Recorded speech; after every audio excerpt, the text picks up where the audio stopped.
আজকে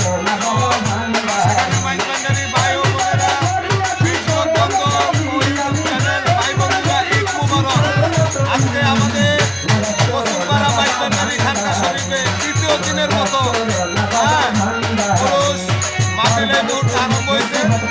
আমাদের মাঝে নাম করা একটা বিশিষ্ট শিল্পী আছে রবুল সরকার।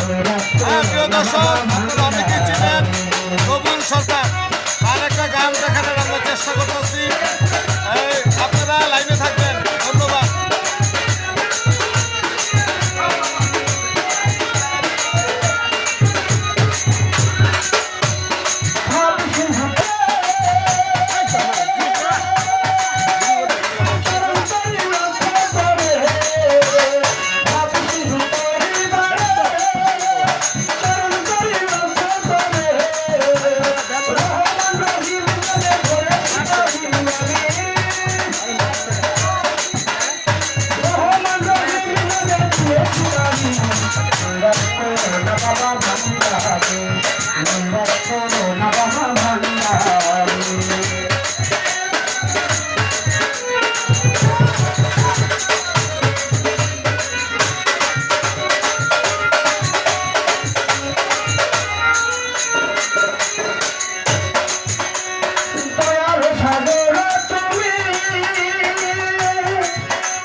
দর্শক, আমরা রবুল সরকারের গান শোনানোর চেষ্টা করলাম। যদি ভালো লাগে কমেন্ট করবেন, লাইক করবেন। ঈদ মোবারক।